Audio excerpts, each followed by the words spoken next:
Bumi Nusantara kita merupakan tempat yang unik, tempat yang penuh dengan misteri, legenda dan cerita-cerita dari peradaban lama. Cerita-cerita yang terus-menerus memberikan nafas bagi kehidupan masyarakat kita, menjadi sebuah tuntunan dalam kehidupan. Kearifan lokal dan penghormatan terhadap alam merupakan hal yang selalu dijadikan petua hidup. Namun perkembangan zaman senantiasa mengikis hal-hal seperti ini dan membuat kita lupa betapa pentingnya kearifan lokal ini. Dan berikut merupakan sebuah cerita mengenai Nusantara yang selalu diliputi oleh legenda dan mitosnya, yakni sejarah tentang Sabdo Palon dan Mbah Petruk. Ketika pertama Islam masuk ke tanah Jawa, tidaklah semulus yang orang sangka. Sebab tanah Jawa sudah ada manusia, juga ada bangsa jin yang menganut kepercayaan kuno. Ada yang menduga mereka adalah penganut Hindu dan Buddha, yakni agama yang pada saat itu berkembang. Namun banyak yang menduga mereka adalah penganut kepercayaan Jawa kuno. Mereka ini dipimpin oleh Sabdo Palon. Karena paham mereka yang berbeda, maka ketika Islam masuk disambut dengan peperangan. Bukan peperangan sembarang perang, namun perang mistis, perang ilmu-ilmu gaib. Sehingga tidak sedikit ulama Islam yang dikirim dari Mesir gugur dalam peperangan mistis tersebut. Dalam wadah kasar mereka tewas karena tersapu gelombang pasang, semacam tsunami dan sebagainya. Perang itu berlanjut dengan banyaknya jatuh korban di kedua belah pihak. Maka diutuslah Syekh Subakir, ulama asal Persia atau Iran yang dikenal ahli ilmu gaib dan bisa melihat bangsa jin. Dengan kedatangan Syekh Subakir, benteng pertahanan Sabdo Palon yang super ketat dapat ditembus, dan banyak bangsa jin atau manusia pengikut Sabdo Palon yang binasa. Melihat keadaan yang tidak menguntungkan itu, Sabdo Palon mengadakan gencatan senjata. Dia mengajak Syekh Subakir berunding dan menghentikan perang. Syekh Subakir menerima ajakan tersebut dengan tangan terbuka, karena dia juga melihat jalan perundingan jauh lebih baik daripada melanjutkan pertempuran yang tidak ada gunanya. Kemudian terjadilah kesepakatan antara Syekh Subakir dengan Sabdo Palon. Isi kesepakatan itu antara lain, Islam boleh berkembang atau disebarkan di tanah Jawa, tetapi tidak boleh dilakukan dengan pemaksaan. Islam harus menghormati dan menghargai budaya, adat istiadat setempat. Islam tidak boleh memaksa orang yang berbeda keyakinan untuk memeluk agama baru tersebut. Dan kalau orang Islam yang memimpin atau jadi pemimpin harus mengayomi semua orang, semua agama dan semua kepercayaan, dan menjunjung tinggi kearifan lokal. Dan sejak saat itu Sabdo Palon bersama pengikutnya termasuk Mbah Petruk Moksa. Mereka hilang dari pandangan umum dan tidak mudah dilihat oleh manusia biasa. Hanya mereka yang memiliki kelebihan dan paham ilmu gaib yang dapat melihatnya. Sebelum menghilang, Sabdo Palon sempat berpesan kepada Syekh Subakir bahwa suatu ketika dia, Sabdo Palon atau pengikutnya Mbah Petruk akan kembali menunjukkan jati dirinya kalau pemimpin negeri ini tidak amanah, tidak mencintai rakyat, hanya berbuat untuk kesenangan dirinya dan kelompoknya saja, sementara membiarkan rakyat dalam kesengsaraan dan penderitaan. Kemunculan Sabdo Palon dan para pengikutnya Mbah Petruk untuk menagih janji, sekaligus mengingatkan agar para pemimpin negeri ini segera sadar, ingat rakyat dan ingat bangsa. Kalau tidak, selain akan banyak lagi bencana yang akan melanda negeri ini, mereka para pemimpin pada gilirannya juga akan menerima bencana. Bahkan bencana yang akan menimpa mereka lebih dahsyat, lebih mengerikan dan menakutkan. Inilah serat Sabdo Palon, penguasa gaib tanah Jawa. Serat yang pertama. Podo siro ngelingono carito ing uni-uni kang kocap ing serat babat-babat nagari Mojopahit. Nalika duki nguni Sang Abrawijaya Prabu Pansamyo pepanggihan kalian jeng Sunan Kali Sabdo Palon Noyo Genggong Rencangiro. Ingatlah kalian semua akan cerita masa lalu yang tercantum di dalam babat sejarah babat negara Majapahit. Ketika itu Sang Prabu Brawijaya tengah bertemu dengan Kangjeng Sunan Kalijaga di ditemani oleh Sabdo Palon dan Noyogenggong. Serat yang kedua, Sang A Prabu Brawijaya Sabdaniro Arumanis nuntun dateng Punokawan Sabdo Palon. Paran karsi jeneng ingsun sapuniki wus ngrasuk agama Rasul. Hehta kakang manira meluwo agama suci, luweh becik iki agama kang mulya. Sang Prabu Brawijaya berucap dengan lemah lembut, mengharapkan kepada kedua Punokawan atau pengiring dekatnya, tapi Sabdo Palon tetap menolak. Diriku ini sekarang sudah memeluk agama Rasul, yaitu Islam. Wahai kalian kakang berdua, ikutlah memeluk agama suci, lebih baik karena ini agama yang mulia. Serat yang ketiga, Sabdo Palon matur sugal, yen kawula boten arsi ngrasuka agama Islam, wit kula puniki yekti ratuning Dahyang Jawi, momong marang anak putu sagung kang Paranata kang jumeneng ing tanah Jawi wis pinasti sayekti kula pisahan. Sabdo Palon mengaturkan kata-kata agak keras, hamba tidak mau memeluk agama Islam, sebab hamba ini sesungguhnya Radadah yang penguasa gaib tanah Jawa, memelihara kelestarian anak cucu penghuni tanah Jawa, serta semua para raja yang memerintah di tanah Jawa. Sudah menjadi suratan karma, wahai Sang Prabu, kita harus berpisah. Serat yang keempat, kelawan paduka Sang Nata wangsul maring Sunyaruri, mung kula matur petungna ing benjang. Sakpungkur mami yen wis prapta kang wanci jangkep gangsal atus taun wit ing dinten punika, kula gantos agami Gama Budi kula sebar ing tanah Jawa. Dengan paduka wahai sang raja, kembali ke Sunyaruri, alam kosong tapi berisi, alam yang tidak ada tapi ada. Hanya saja saya mengaturkan sebuah pesan agar paduka menghitung. Kelak sepeninggal hamba, apabila sudah datang waktunya, genap 500 tahun mulai hari ini, akan saya ganti agama di Jawa, agama Budi akan saya sebarkan di tanah Jawa. Serat yang kelima, sinten tan purun ngagaya yekti kula rusak samisun sajakaken, putu kula berkasakan rupi-rupi dereng lega, kang ati yen durung lebur atempur, kula damel pratandha-pratandha tembayan mamihar di Merapi yen wis njebluk mili lahar. Siapa saja yang tidak mau memakai akan saya hancurkan, akan saya berikan kepada cucu saya sebagai tumbal, makhluk halus berwarna-warni. Belum puas hati hamba apabila belum hancur lebur, saya akan membuat pertanda sebagai janji serius saya. Gunung Merapi apabila sudah meletus mengeluarkan lahar. Serat yang keenam, ngidul ngilen Purugiro ngodo banger ingkang warih nggih punika wedal kula wis nyebar agama Budi Merapi. Janji mamai anggegereng jagat satuhu karsanireng, Jawata sadaya gilir gumanti, boten kenging kalamunta kaowahan. Ke arah selatan barat mengalirnya, berbau busuk air laharnya, itulah waktunya. Sudah mulai menyebarkan agama Budi.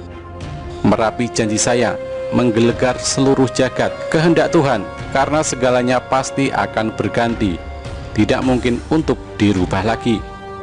Serat yang ketujuh, sangat-sangat ting sangsara kang tuwuh ing tanah Jawi, sinengkalan tahunira lawan sabta ngesti aji upami nyabarang kali, prapteng tengah-tengahing kaline banjir bandang, jeroning ngelepno jalmi kathah sirna manungsa prapteng pralaya. Sangat-sangat sengsara yang hidup di tanah Jawa, perlambang tahun kedatangannya, seandainya menyeberangi sebuah sungai. Ketika masih berada di tengah-tengah, banjir bandang akan datang tiba-tiba. Tinggi air mampu menenggelamkan manusia, banyak manusia sirna karena mati. Sabdo Palon dan Noyogenggong adalah penuntun gaib yang mewujud. Beliau berdua senantiasa hadir mengiringi raja-raja Jawa zaman Hindu-Buddha. Beliau berdua pergi meninggalkan tanah Jawa semenjak keruntuhan Majapahit pada tahun 1400 Saka atau 1478 Masehi, terkenal dengan Surya Sangkala yang sangat populer di Jawa, yaitu Sirna Ilang Kertaning Bumi. Kalimat Kertaning Bumi diambil dari nama asli Prabu Brawijaya Pamungkas, yaitu Raden Kertabumi. Janji kedatangan beliau berdua diucapkan di Belambangan ketika Majapahit hancur diserang oleh pasukan Demak Bintoro. Prabu Brawijaya meloloskan diri ke arah timur, hendak menyeberang ke Pulau Bali, namun masih bertahan sementara di Belambangan atau Banyuwangi sekarang. Raden Patah, pemimpin Demak Bintoro, merasa bangga telah menghancurkan Majapahit yang dia anggap sebagai negara kafir. Serta-merta setelah mendengar kabar berhasil dikuasainya Majapahit oleh tentara Islam, Raden Patah datang dari Demak ingin melihat langsung keadaan Majapahit yang berhasil dihancurkan. Setelah itu, dengan bangga beliau meneruskan perjalanannya ke pesantren Ampel Denta, hendak mengabarkan keberhasilan tersebut. Namun ternyata Nyi Ageng Ampel, istri almarhum Sunan Ampel, malah mempersalahkannya. Nyai Ageng Ampel mengingatkan bahwa dulu semasa Sunan Ampel masih hidup, beliau pernah berpesan bahwasanya jangan sekali-kali murid-murid beliau ikut campur masalah politik atau malah berani merebut kekuasaan Majapahit. Bahkan Nyai Ageng dengan tegas menambahkan, Raden Patah telah berdosa 3 hal.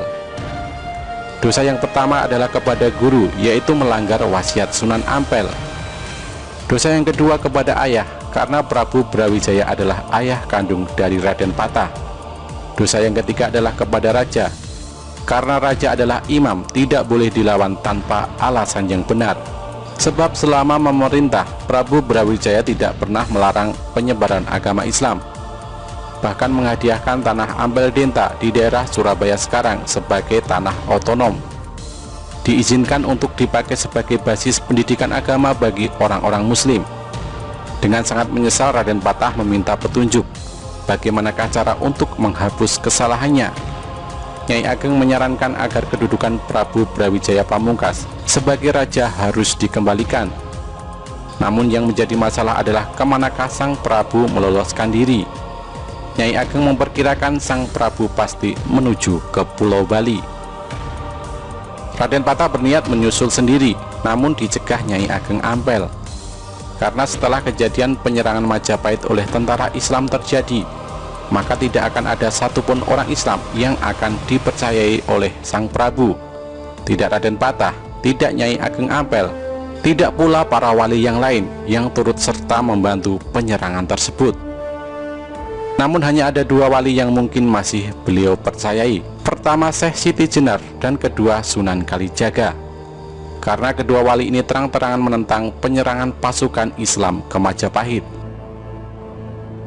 Karena hubungan Raden Patah tidak begitu baik dengan Syekh Siti Jenar, maka dia meminta pertolongan Sunan Kalijaga untuk melacak keberadaan Ramandanya. Dan jika ditemukan, dimohon dengan segala hormat untuk kembali ke Trowulan, ibu kota Majapahit, untuk dikukuhkan lagi sebagai raja. Sunan Kalijaga bersedia membantu. Ditemani beberapa santri, beliau langsung melakukan pencarian ke arah timur. Dan ternyata benar, di Belambangan banyak umbul-umbul pasukan Majapahit serta para prajurit Majapahit yang siap tempur berkumpul di sana. Dan benar pula Prabu Brawijaya masih ada di sana, belum menyeberang ke Pulau Bali. Agak kesulitan, Sunan Kalijaga memohon bertemu dengan sang Prabu. Namun karena sang Prabu tahu betul Sunan Kalijaga yang seringkali beliau panggil Syahid itu menurut pasukan sandi atau intelijen Majapahit, Sunan Kalijaga bersama pengikutnya sama sekali tidak ikut dalam penyerangan ke Majapahit. Maka Sunan Kalijaga dipersilahkan menghadap walau dengan kawalan ketat. Disinilah dialog Serat Sabdo Palon terjadi. Sang Prabu Brawijaya ditemani Sabdo Palon dan Noyo Kinggong dihadap oleh Sunan Kalijaga beserta sesepuh Majapahit yang kebetulan bersama-sama sang Prabu hendak menuju ke Pulau Bali. Menyusul beberapa masyarakat Jawa lainnya yang lebih dahulu melarikan diri ke sana. Mendengar penuturan Sunan Kalijaga, sang Prabu luruh hatinya, karena sejatinya sang Prabu kini tengah menggalang kekuatan besar untuk merebut kembali tahta dari tentara Islam. Tidak bisa dibayangkan apabila itu terjadi, karena pendukung sang Prabu Brawijaya masih banyak tersebar di seluruh Nusantara. Pertumpahan darah yang lebih besar pasti akan terjadi. Putra-putra Prabu Brawijaya masih banyak yang berkuasa dan mempunyai kekuatan tentara yang besar, seperti Adipati Handayaningrat IV di Pengging, Lembu Peteng di Madura, Bondan Kejawen ditaruh, dan masih banyak lagi. Sunan Kalijaga meminta agar pertikaian dihentikan, dan sudilah kiranya Sang Prabu kembali memegang tampuk pemerintahan. Prabu Brawijaya menolak, karena jikalau itu terjadi, maka beliau akan merasa terhina oleh putra selirnya sendiri, Raden Patah, yang lahir dari putri Cina Engkian dan dibesarkan di Palembang dalam asuhan Adipati Arya Damar atau Swan Liong. Bagaimana tidak, seorang ayah harus menerima tahta dari anaknya sendiri. Memalukan. Ketika perundingan menemui jalan buntu, maka Sunan Kalijaga mengusulkan agar beliau dengan kebesaran jiwa mau memeluk Islam. Dengan demikian, seluruh pendukung beliau pasti akan meninggalkan beliau satu persatu, dan pertumpahan darah yang lebih besar lagi akan terhindar. Mendengar akan hal itu, Prabu Brawijaya tercenung. Untuk menghindari peperangan lebih besar, setidaknya usulan Sunan Kalijaga memang masuk akal. Demi perdamaian, Sang Prabu mengesampingkan egonya, maka penuh dengan kebesaran hati, beliau menyatakan masuk Islam. Terkejut seluruh yang hadir, termasuk Sabdo Palon dan Noyo Ginggong, hingga terlontarlah sebuah janji seperti tercantum pada serat Sabdo Palon di atas. Sepeninggal Sabdo Palon dan Noyo Ginggong, Sang Prabu pun bersedia kembali ke Trowulan, namun bukan hendak kembali menduduki tahta, akan tetapi mendamaikan seluruh kerabat Majapahit agar merelakan tahta dipegang oleh Raden Patah. Dalam perjalanan pulang inilah Sunan Kalijaga meminta bukti ketulusan Sang Prabu dalam memeluk Islam. Sunan Kalijaga memohon untuk memotong rambut panjang Sang Prabu dengan sebilah keris. Setelah diizinkan, Sunan Kalijaga memotong rambut beliau, tapi ternyata tidak satu helai pun terpotong. Sekali lagi Sunan Kalijaga meminta keikhlasan Sang Prabu memeluk Islam, dan sekali lagi Sunan Kalijaga memotong rambut beliau. Kali ini terpotong sudah. Namun Sunan Kalijaga belum puas. Menjelang berangkat kembali ke Trowulan, Sunan Kalijaga mengambil air comberan yang berbau tidak sedap, dimasukkan ke dalam sebilah bambu. Di hadapan Sang Prabu, beliau menyatakan bahwasanya apabila air comberan ini sesampainya di Trowulan, airnya berubah tidak berbau busuk. Nyata sudah Sang Prabu telah lahir batin masuk Islam. Berangkatlah rombongan itu ke Trowulan. Sesampainya di Trowulan disambut dengan sukacita oleh masyarakat Trowulan. Air dalam bilah bambu dicurahkan oleh Sunan Kalijaga, dan ternyata bau busuknya hilang, bahkan airnya berubah jernih. Untuk mengingat kejadian itu, Belambangan diubah namanya menjadi Banyuwangi hingga sekarang. Tidak berapa lama di Trowulan, Sang Prabu jatuh sakit. Putra-putranya datang berkumpul. Melalui Sunan Kalijaga, beliau mengamanatkan agar menghentikan pertumpahan darah Hindu-Buddha dengan Islam. Biarkanlah Raden Patah bertahta sebagai raja di Jawa, walau sebenarnya keturunan dari Penginglah yang lebih berhak. Menjelang akhir hayat beliau berpesan agar di atas pusara makam beliau jangan diberi tanda bahwasanya beliau adalah Prabu Brawijaya, Raja Majapahit terakhir. Namun tandailah dengan nama Putri Campa Anarawati, permaisuri beliau, sebab beliau merasa diperhinakan sebagaimana wanita oleh putranya sendiri. Dan penghinaan itu didukung oleh permaisurinya sendiri, Dewi Anarawati, Putri Campa yang beragama Islam. Dewi Anarawati inilah bibi dari Sunan Ampel. Dewi Anarawatilah yang menyarankan agar Sang Prabu memberikan Ampel Deta kepada Sunan Ampel untuk didirikan sebuah pesantren Islam. Maka jangan heran apabila di Trowulan tidak diketemukan makam Prabu Brawijaya, melainkan Putri Campa. Padahal makam Putri Campa yang asli berada di Gresik. Begitu Majapahit diserang pasukan Islam, beliau diungsikan ke Gresik hingga beliau wafat.